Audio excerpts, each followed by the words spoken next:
खोल दो।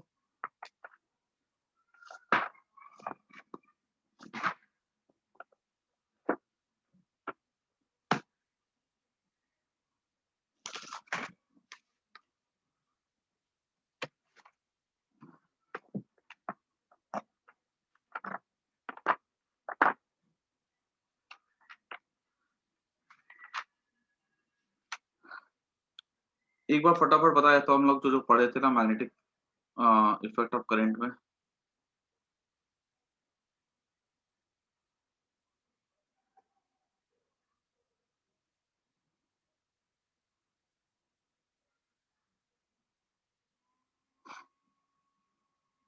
इसमें हम लोगों ने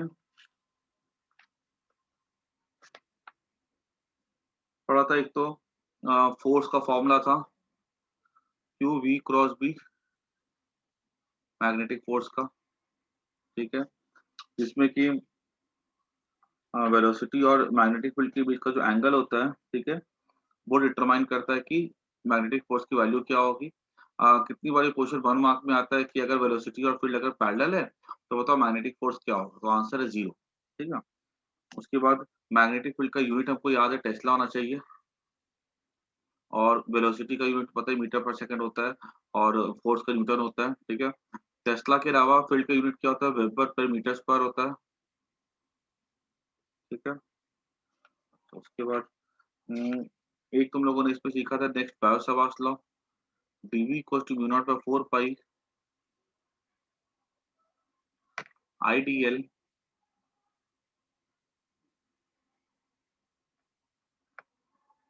idl क्रॉस मतलब साइन थीटा आ गया बाय आर का स्क्वायर। ठीक है, ये अगर इस तरह ये वेक्टर फॉर्म में हो गया, अगर हमको इसको वेक्टर फॉर्म में नहीं लिखना, सिर्फ वैल्यू देखनी है, तो इसको हम लिखते थे आइडियल साइन थीटा, और डायरेक्शन हम देखते थे राइट हैंड पाम रूल के अकॉर्डिंग।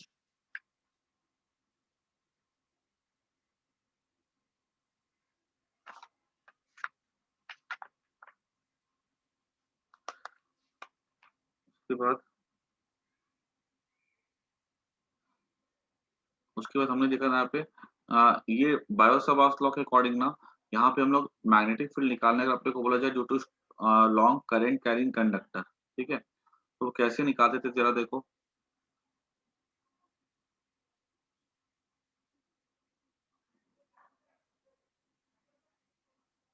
यहाँ मान लो कोई करंट कैरिंग कंडक्टर है, ये इस तरह से स्ट्रेट करंट कैरिंग कंडक्टर है, हमको इसकी वजह से निकालना फील्ड यहाँ पे। ठीक है, B vector due to conductor. इसके लिए हम क्या करते हैं, सबसे पहले हम लोग यहाँ पे ना ऐसे करके यहाँ पे ड्रॉ कर देंगे एक लाइन इस तरह से, और इसको ऐसे ज्वाइन कर देंगे। ठीक है, और यहाँ पे हम कंसीडर करेंगे छोटा सा एलिमेंट, करंट एलिमेंट,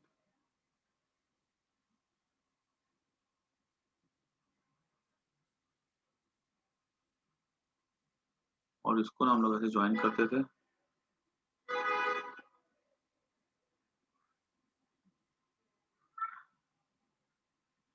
और ये वाला एंगल हम मान लेते थे इक्वली फाई, ये एंगल हम लेते थे अल्फा। ठीक है, और ये एंगल हम लेते थे बीटा। इसको हम लिखेंगे इसको माइनस बीटा ले लेते हैं, ऑपोजिट है ना। ठीक है, इंटीग्रेशन कहाँ से होता है, माइनस बीटा से लेकर के प्लस अल्फा तक होता है। जब इंटीग्रेट करेंगे ना, इसको प्लस रखने के लिए हम क्या करते हैं, अल्फा माइनस तो प्लस बीटा हो जाता है। ठीक है, इसलिए याद रखना कि माइनस अपर माइनस लोअर माइनस करते हैं ना, तो यानी कि माइनस करेंगे तो माइनस लेंगे तो प्लस आएगा ये।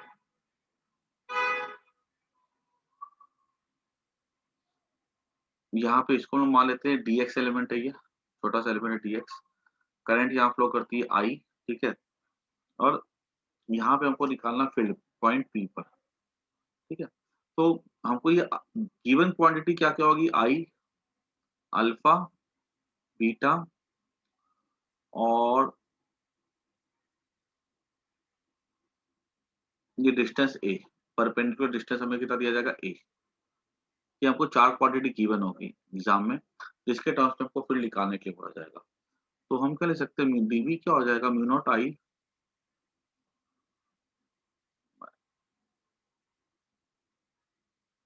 डीएक्स एलिमेंट हो गया, ठीक है, बाय 4 पाई।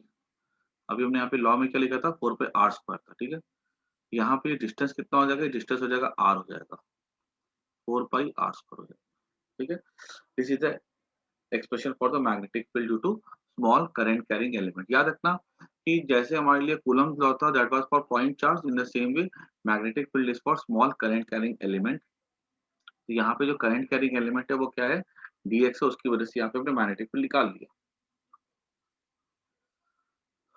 उसके बाद आगे हम क्या देखेंगे कि अब यहाँ पे प्रॉब्लम क्या है कि जब हमको यहाँ पे टोटल फील्ड निकालने बोला जाएगा, तो यहाँ डीएक्स एलिमेंट है, ये एंगल अल्फा है, ठीक, ये अल्फा, ये फाई है, ठीक है।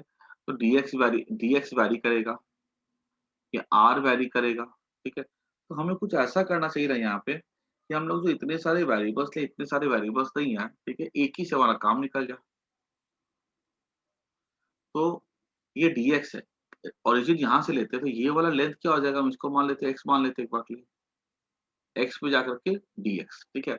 और याद रखना कभी भी कोई भी करंट कैरिंग वायर हो, स्ट्रेट करंट कैरिंग वायर हो, तो उसपे जो हम लोग डिफरेंशियल एलिमेंट देते हैं वो ऐसा ही लेते हैं, एक्स पे जाके क्या ले लेते हैं हम लोग, लेंथ को डीएक्स ले लेते हैं, क्लियर। अब अपने को करना क्या है यहाँ पे, अपने को यहाँ पे ये डीएक्स और आर, आर को डीएक्स भी वैरी करे, आर भी वैरी करे ना, डीएक्स भी वैरी करेगा और आर भी, जैसे जैसे ऊपर जाएंगे आर भी वैरी करेगा। दो वेरिएबल है, हमको इसको एक ही में एक्सप्रेस करना है, ठीक है। अब एक में एक्सप्रेस करना ही खाली खेल है यहाँ पे, और कुछ भी नहीं है। तो मैं यहाँ पे क्या ले सकता हूँ, cos phi equals to base upon, और याद रखना यहाँ पे दो चीजें एकदम दिमाग में अभी याद कर जाओ। दो चीज आती है, कॉस आता है, टैन आता है, कॉस फाई आता है और टैन फाई आता है, ठीक है। कॉस फाई क्या हो जाएगा हमारा, base upon hypotenuse that is a by r. तो मैं आर को लिख सकता हूँ a by cos phi, that is r को मैं लिख सकता हूँ ए सेक फाई, ठीक है। ये रटी जाओ इस चीज को कि इसके डेरिवेशन में क्या चीज तुमको याद करना है, कॉस और टैन यूज करना है। और क्या हमको याद करना है, टैन फाई। टैन फाई हो जाएगा परपेंडिकुलर बाय बेस, ठीक है। तो एक्स क्या हो जाएगा हमारा, एक्स हो जाएगा हमारा ए टैन फाई। ये दो चीज तुम्हारी रटी हुई होनी चाहिए, ठीक है, कि मेरे को ये कॉस और टैन यूज करना। अब मैं आर के बदले ये वाली वैल्यू को पुट करूंगा, और एक्स यहाँ पे डीएक्स है, मैं इसको क्या ले सकता हूँ, dx equals to dx by d phi. तो ए टैन फाई को मैं ले सकता हूँ सेक स्क्वायर फाई, ठीक है। तो डीएक्स क्या हो जाएगा हमारा, a sec square phi d phi, ठीक है। अब एक काम करो, खुद से इतना लिख दिया ना मैंने, अब खुद से एक काम करो, अभी मैं नहीं आगे करूंगा, तुम लोग डीवी के बदले इसको इसको वैल्यू को पुट करो यहाँ पे, खुद से नोटबुक लेकर के बैठो। नहीं तो पता है अभी करवा दूंगा ना पूरा का पूरा मैं, फिर तुम लोग घर पे करने बैठोगे ना फिर से अटक जाओगे। अब एक काम करो, पहले इतना लिखो खुद से, ठीक है, और वहां पे लिखो नोटबुक में, remember to use cos and tan, ठीक है। और बिना बोर्ड स्क्रीन को देखे ये लिखो और ये लिखो, इतना लिखो, और खुद से पूरा का पूरा सॉल्व करो। मैं तुमको देता हूँ 5 मिनट, ठीक है, और इसको इंटीग्रेट करने की कोशिश करो खुद से।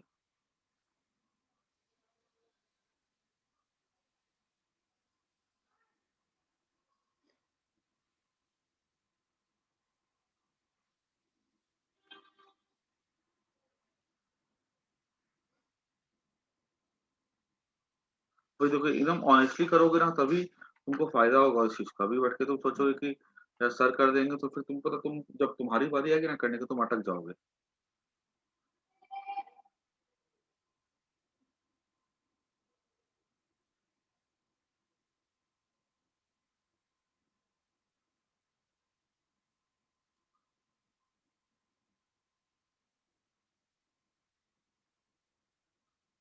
वर्जी लैब मैनुअल में ना, तुम लोग के पास वो है क्या, अपनी तुम लोग की वो टेक्स्ट बुक है क्या जिसपे लिखे हुए सारे के सारे एक्सपेरिमेंट्स,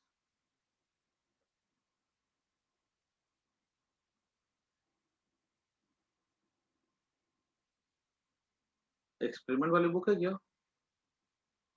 जिसमें कि लिखे हुए हैं कि कॉन्वेक्स लेंस, कॉनकेव लेंस का कैसे करना है, पूरी थ्योरी वाली पार्ट।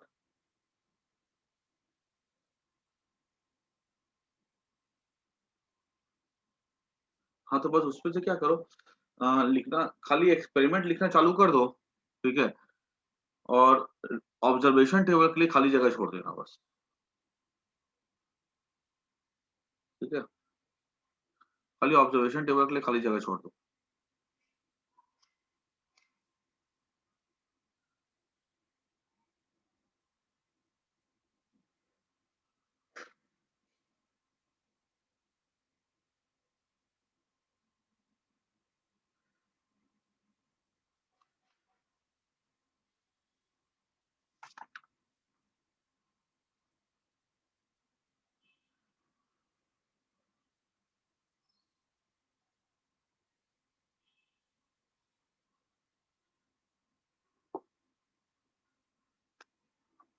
चलो करो।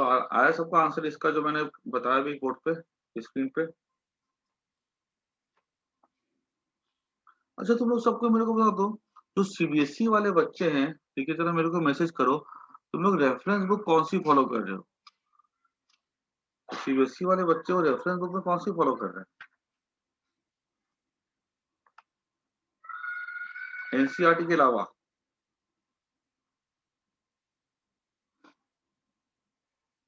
ऐसा हो रहा है क्या सबके पास?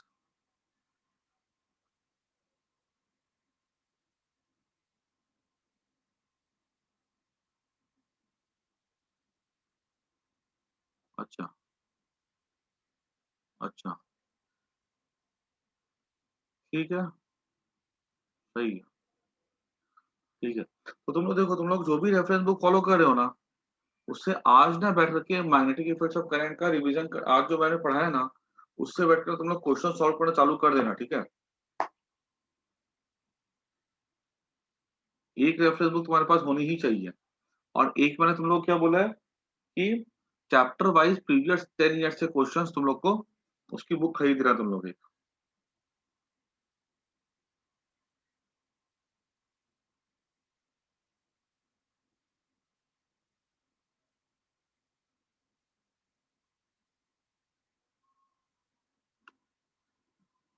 तो ये वाला सब लोगों ने कर लिया?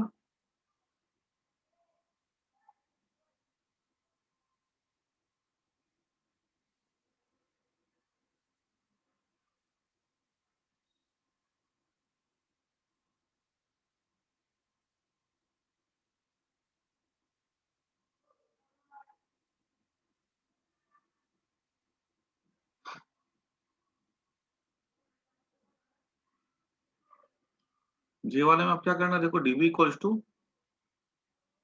You naught I bye 4 pi dx के बदले क्या लिखा हमने, a sec square phi d phi by r के बदले हमने क्या लिख दिया,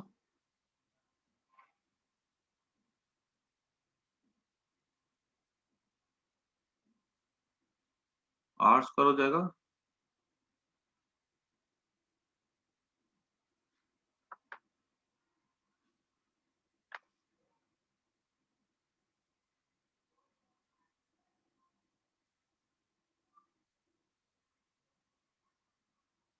सही चला था ना? tan फाइव हो जाएगा, ए tan फाइव हो जाएगा ए सेक्स स्क्वायर फाइव, ठीक है।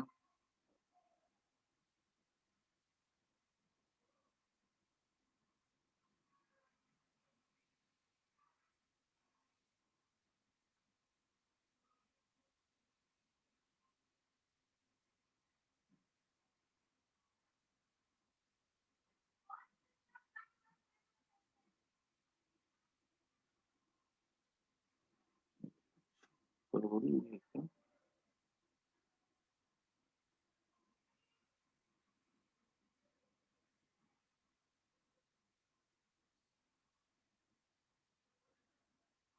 यहाँ पे एक चीज यहाँ लिखना मिस हो गया मेरा, यहाँ पे एक चीज और, सब तो सही जा रहा है, यहाँ पे एक चीज और लिखना था मेरे को ना, साइन थीटा।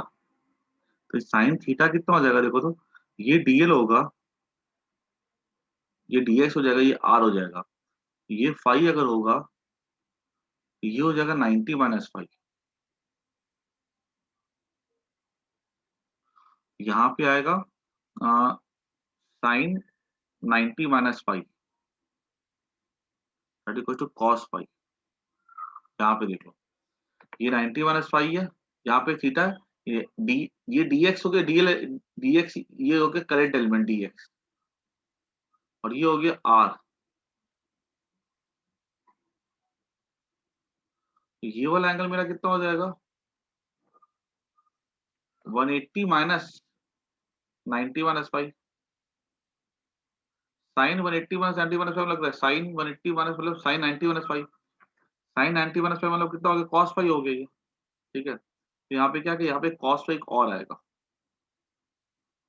और नीचे में क्या हो जाएगा आर का स्क्वायर, आर क्या हो गया ए स्क्वायर एक्स स्क्वायर फाइव, ये कट जाएगा, ये कट जाएगा, तो बचेगा क्या यहाँ पे म्यू नॉट आई बाय 4 पाई। ठीक है, और cos pi D phi bye ए। लिमिट कहाँ से जाएगा माइनस बीटा से लेकर के प्लस अल्फा। इसको हम क्या लिखेंगे यहाँ पे बस एक कॉस फाइव पुट कर देना। ठीक है, कॉस फाइव कैसे है sine 9 sine 180 minus 90 minus five, sine 180 minus 90 minus five कितना हो जाता है साइन 90 माइनस फाइव। ठीक है, क्योंकि एक्चुअली एंगल ये वाला देखा जाता है। ठीक है, तुम ये वाला एंगल देखो या तुम ये वाला एंगल देखो तो फर्क नहीं पड़ता, बिकॉज साइन में क्या होता है sine 180 minus theta equal to sine theta होता है, तो mu naught by 4 pi a. Cos five के बदले क्या आ जाएगा यहाँ पे इंटीग्रेशन लिखेंगे साइन फाइव, हाँ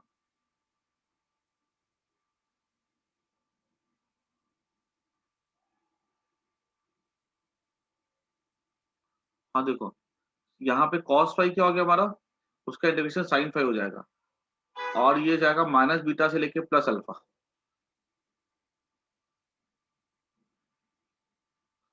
साइन अल्फा। ठीक है, minus minus minus sine beta, है ना, माइनस फॉर्मूले का माइनस हो जाएगा साइन माइनस बीटा साइन। अब देखो minus sine minus sine beta जब करोगे तो तुम तो साइन प्लस बीटा हो जाएगा। ठीक है, समझ में आया कि नहीं आया?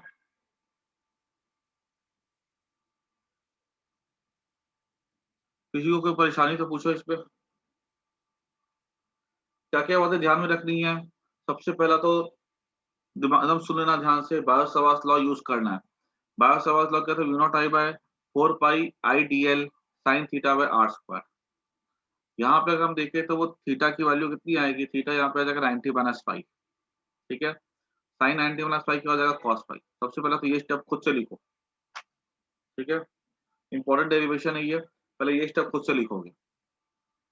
दूसरी बात दिमाग में क्या रखनी है कि हमको यहाँ पे दो चीजें यूज करनी होती है, एक तो कॉस फाइव और एक दूसरा होता है टेन फाइव। कॉस फाइव का फॉर्मूला तुमको पता है, टेन फाइव का तुमको फॉर्मूला पता है, दोनों को जरा सा डायग्राम से देख करके रखो। ठीक है, कॉस फाइव को और टेन फाइव, कॉस फाइव को के हेल्प से हम क्या करेंगे आर को निकाल लेंगे, और जो टेन फाइव होता है उसको डिफरेंशिएट करना होता है। टेन फाइव को डिफरेंशिएट करके डीएक्स मिल जाएगा। अपने बायो सवास लॉ में आर की वैल्यू को पुट करो और डीएक्स की वैल्यू को पुट करो। ठीक है, इतनी वैल्यू को पुट करके इक्वेशन को सिंप्लीफाई कर दो। उसके बाद वहां पे सिंपल सा इंटीग्रेशन कर देना है। ठीक है, जहाँ पे लोअर लिमिट माइनस बीटा होगा, अपर लिमिट प्लस अल्फा होगा। कभी भी कंफ्यूजन अगर हो कि भाई हम नीचे वाले को माइनस लेते हैं कि ऊपर वाले को माइनस लेते हैं, तो याद रखना कि अगर तुमको कंफ्यूजन हो ना तो भी कोई दिक्कत वाली बात नहीं है, तुम दोनों के एक बार के लिए क्या करो प्लस ले लो। जब तुम बाद में जब पुट करने आओगे ना, ठीक है, तुम देखना कि वहां पे प्लस साइन आता है, याद रखना। हाँ बता रहा हूँ मैं, याद रखना कि साइन में हमेशा क्या आता है प्लस आता है। ठीक है, तो अब ये ऑब्वियस ही बात है, अगर मैंने यहाँ पे ये 4 पाई ए को बाहर निकाल दिया, कॉस फाइव का इंटीग्रेशन हो जाएगा साइन फाइव। कॉस फाइव का इंटीग्रेशन क्या हो जाता है साइन फाइव हो जाता है। ठीक है, साइन का डिफरेंशिएशन कॉस होता है, कॉस का इंटीग्रेशन क्या हो जाता है साइन।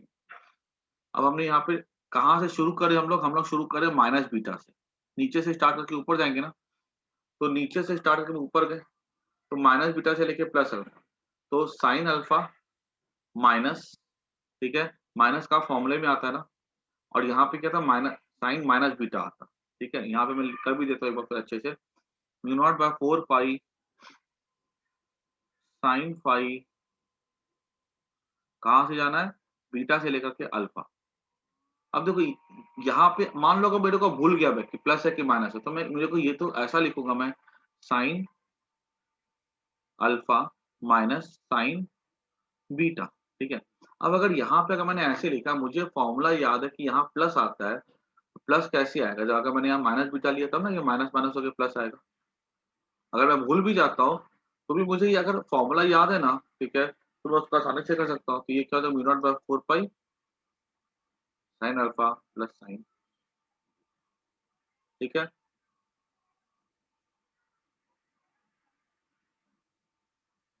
क्लियर। और तुम इसको स्टेप वाइज अगर देखो जाए तो यार इसको क्या क्या याद रखोगे, use formula, Biot Savart formula.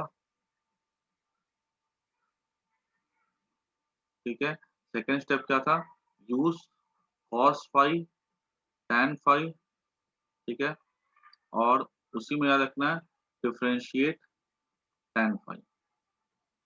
Third step क्या तुम्हें याद रखना है कि make all variables in terms of phi. ठीक है, और फोर्थ इंटीग्रेट। ठीक है, ये तो इतना याद कर जाना स्टेप, तुमको कभी कंफ्यूजन नहीं होगा। और एक दो बार करोगे ना तो अपने से क्लैरिटी मिल जाएगी। इसके ऊपर अच्छे खासे क्वेश्चंस भी आते हैं। ठीक है ना, अब जैसे कि एक क्वेश्चन तुम लोग को सॉल्व करने के लिए बोला जाएगा, तो ये वाला फॉर्मूला याद कर जाना, आई बाय ए साइन अल्फा। चलो ये वाला क्वेश्चन सॉल्व करो तो एक बार।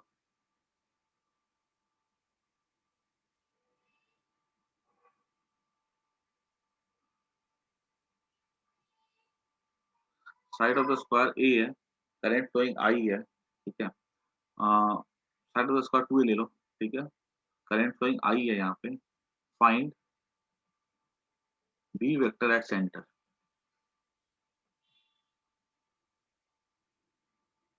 सबको ट्राई करो।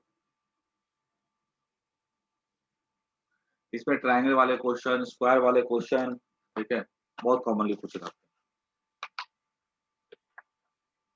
फिर ऊपर अल्फा और बीटा को देखो एंगल क्या क्या पुट करोगे। एंगल हमेशा किसके साथ पुट करते थे, एंगल हमेशा ऐसा पुट करते थे। जो भी करंट कैरिंग वायर है जहां पे है, ये वाला एंगल याद रखना। ये अल्फा बीटा कौन से एंगल होते हैं, ऐसे ज्वाइन कर दो। ये यहाँ पे परपेंडिकुलर डिस्टेंस लेते हैं, ये वाला। ठीक है, और ये वाला एंगल को चूज।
हालांकि मैं बताऊं, अगर तुम अपने बोर्ड के पेपर देखो ना अगर ध्यान से,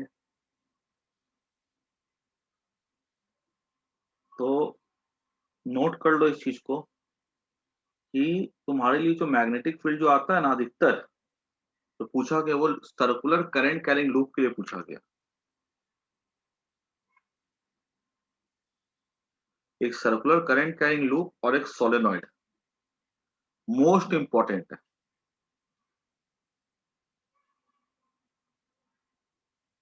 नोट कर लो मैं कॉपी में।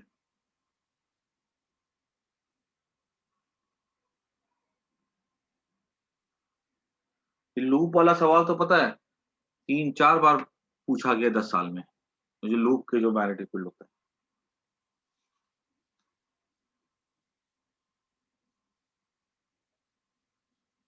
The same way for solenoid also, उसको भी 3-4 बार पूछा गया।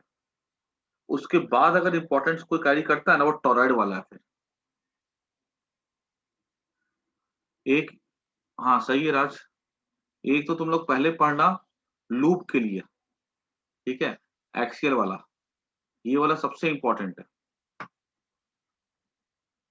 ठीक है किया। और दूसरा पढ़ना है तुम लोग को इसके लिए, सोलेनॉइड के लिए। ये दो सबसे इंपॉर्टेंट टॉपिक है, याद रखना।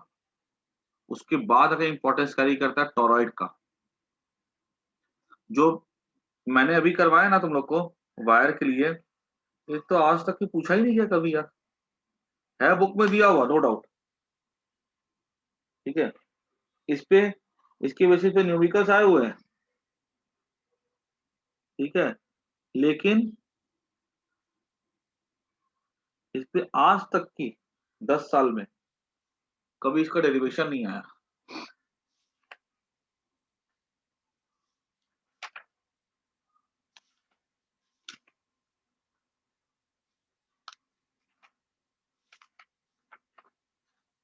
और साइक्लोट्रॉन तो पढ़ना मत, ठीक है, ना वो सीबीएसई में ना वो आईएससी में। और मैं बताऊं, इस चैप्टर से जो है ना, तुम लोग के ज्यादा कुछ कभी भी, तुम लोग को अगर इस चैप्टर से अगर मेनली तुम लोग को ध्यान से अगर देखना भी हो ना, तो इस पे से जो है ना न्यूमेरिकल्स भी जो है ना बहुत कम आए हुए हैं। मेनली इसमें से तुम्हारे थ्योरी क्वेश्चंस ही आए हैं, ठीक है। इसका, तो इस चैप्टर से ना तुम मेन इसकी डेरिवेशंस भी अच्छे से कर जाना, ये लूप वाला, सोलेनॉइड, टॉरॉइड, ये 3 टॉपिक तो इसमें से, ये तो अच्छे से कर जाना, ये तीनों में से काफी बार पूछे गए। और इसके बाद सबसे इंपॉर्टेंट ये, उससे उससे कम ये, उससे कम ये, और फिर एम्पियर्स लॉ से लॉन्ग वायर का magnetic field, thick long wire का, ये भी इंपॉर्टेंट है, ठीक है, अंदर के लिए बाहर के लिए भी, ठीक है। ये चारों टॉपिक जरा नोट कर देना जो तुमको अच्छे से पढ़ना है। अब देखो ये इसके लिए हमको निकालना का मैग्नेटिक फील्ड है, तो इसके लिए हमने क्या किया, इसको ऐसे ज्वाइन कर दिया, ठीक है, और ऐसे करके हमने इसको ज्वाइन कर दिया। अभी सीधी सी बात है, ये 2A है तो ये A हो जाएगा, ठीक है। ये एंगल हमारा कितना 45 डिग्री हो जाएगा, ये एंगल हमारा कितना हो जाएगा 45 डिग्री हो जाएगा, ठीक है। अभी जरा तुम इसके लिए मैग्नेटिक फील्ड निकाल सकते हो, इसके लिए कितना हो जाएगा mu naught 4 pi I by a sine 45 plus sine 45, ये एक के लिए हो जाएगा। ऐसे 4 है ना, चारों के लिए अंदर की तरफ जाएगा, इसके लिए अंदर, इसके लिए अंदर, इसके लिए अंदर, और इसको 4 से मल्टीप्लाई कर दो, ठीक है। You will get the answer 4 into mu naught by 4 pi I by a sine 45 plus sine 45 कितना हो जाएगा 2/√2, दैट इज 2/√2, √2 कट जाएगा, ऊपर से √2 बचेगा, तो बचेगा 4√2 म्यू नॉट आई बाय 4 पाई, ठीक है। This is the answer. Clear हो गया सबको, कोई दिक्कत नहीं है।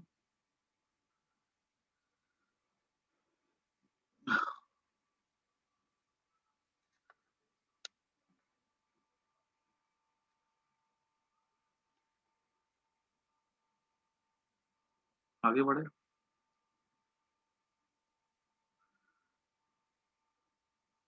हम्म, ये वाला क्वेश्चन जरा सबको ट्राई करो अभी। तुमने उससे क्या क्या चीजें सीखी है देख लो एक बार, कुछ बेसिक बेसिक बातें देख लो। मान लो कभी भी कोई भी करंट कैरिंग लूप अगर ऐसे है, पॉइंट अगर यहाँ पर है, तो इस बार की वजह से यहाँ पे फील्ड कितना होगा, तो आंसर है 0, क्योंकि अल्फा और बीटा कितना हो जाएगा, यहाँ पर 0 हो जाएगा। काफी इंपॉर्टेंट पॉइंट है।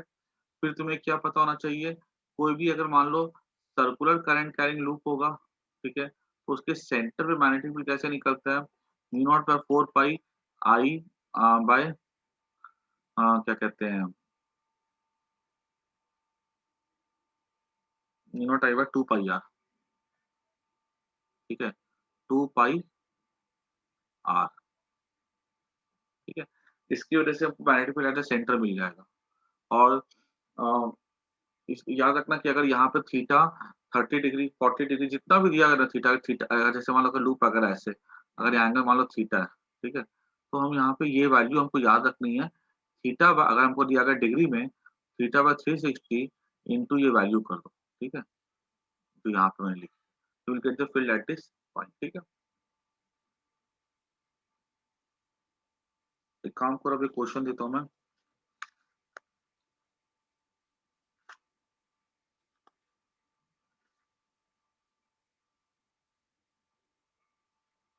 इसमें से चैप्टर से जो है ना जितने भी प्रीवियस बोर्ड ईयर में क्वेश्चन पूछे गए, चाहे 5 मार्क का 3 मार्क का है, उसमें से बताओ 90% क्वेश्चन जो है ना वो तुम्हारे डेरिवेशन है, डेफिनेशन है, बायो सावर्ट्स लॉ क्या है, एम्पियर्स सर्कुलस लॉ क्या है, ठीक है, सब वही सारे सवाल है। बहुत कम सवाल जो है ना तुम्हारे न्यूमेरिकल्स में, ठीक है। न्यूमेरिकल वाला मैं तुम्हें क्वेश्चन करवाता हूँ इसमें। इसका जरा निकालो तो मैग्नेटिक फील्ड क्या होगा। ये कैसे लूप है, ठीक है, और ये कैसे लूप है।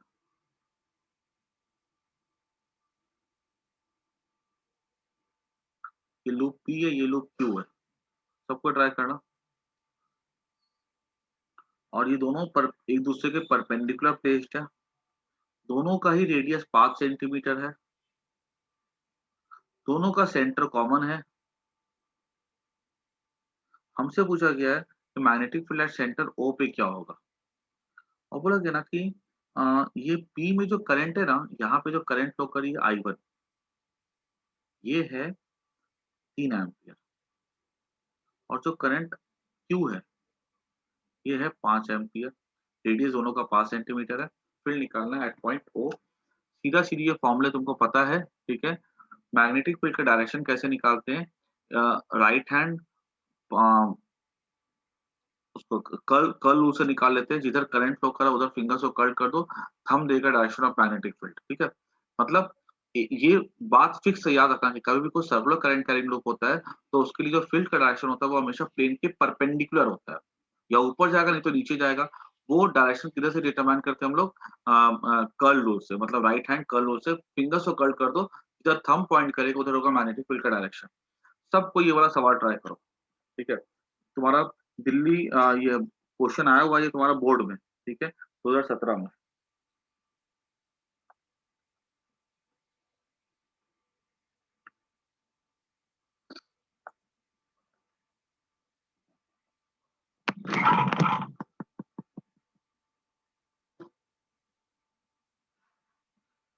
सबको तो आंसर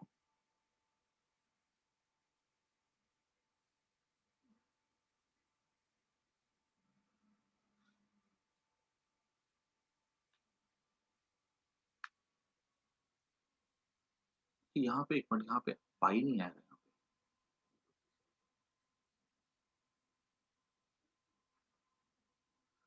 पाई आता है इनफाइनाइट वायर में आता है, ठीक है, सर्कलों में पाई नहीं आता।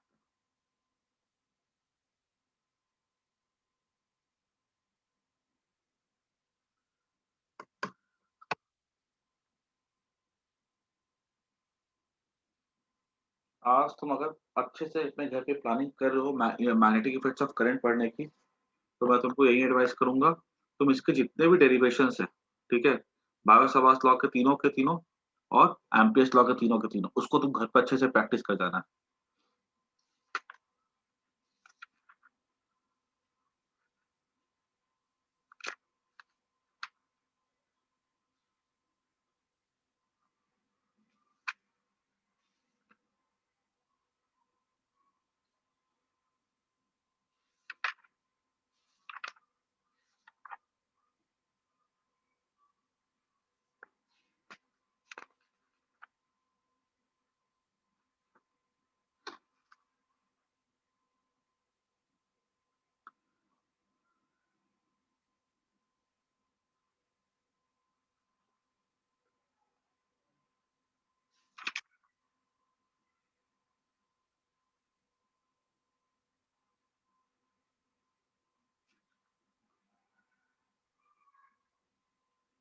अभी आया किसी का आंसर?